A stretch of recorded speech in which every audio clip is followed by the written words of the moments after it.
Adam seorang pelajar daripada keluarga yang sederhana. Dia seorang rider muda RPM yang rajin dan bertanggungjawab. Selepas sekolah, dia bekerja sambilan sebagai rider RPM untuk mencari wang saku dan membantu keluarganya. Setiap hari, Adam menghantar pelbagai barangan dari satu tempat ke satu tempat. Walaupun penat, dia tetap bekerja keras dan ceria menjalankan setiap penghantaran dengan penuh tanggungjawab. Assalamualaikum. Ada orang ke? Saya nak hantar barang ni. Hai, Cik Rory ke ni? Ini barang Cik.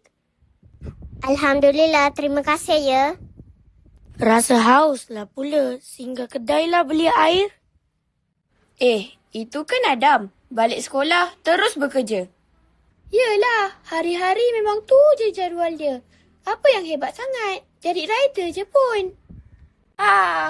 Kesian betul dia tu. Hari-hari kerja pun bukan kaya. Tak apalah. Aku niat nak bantu keluarga. Macam ada sesuatu di hadapan. Ada orang jatuh lah. Adam, cepat bantu dia. Lihat keadaan itu, Adam segera berlari untuk membantu. Abang okey ke tu? Biar saya bantu bangun. Terima kasih ya bantu abang. Sama-sama bang. Mari saya bantu lintas jalan. Siti, baiknya Adam. Walaupun penat bekerja, dia masih sempat membantu orang. Betul, saya rasa bersalah pula sebab mengejek dia tadi. Wah, rantai basikal saya putus. Macam mana saya nak balik? Kenapa adik menangis ni? Mari abang bantu. Dengan kemahiran yang dimilikinya, Adam cuba membaiki rantai basikal yang putus itu. Wah, basikal saya dah elok. Terima kasih Abang Adam.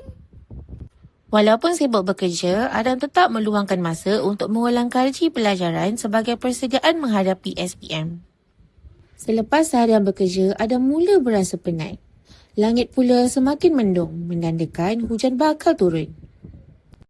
Hujan makin lebat. Aku tunggu sampai reda. Baru boleh balik rumah. Apabila hujan reda, Adam bersiap sedia untuk pulang ke rumah. Tiba-tiba ada suara memanggilnya. Adam, maafkan kami kerana mengejek kamu tadi. Kami tak patut buat begitu. Maafkan kami, Adam. Ya, Adam, maafkan kami ya. Kami nak jadi hebat seperti kamu. Tak mengapa. Kita semua boleh jadi hebat dengan berbuat baik. Adam mungkin tidak mempunyai kuasa luar biasa, tetapi ilmu, adab, kemahiran dan ketabahannya menjadikan dia seorang adiwiyah RPM yang sebenar.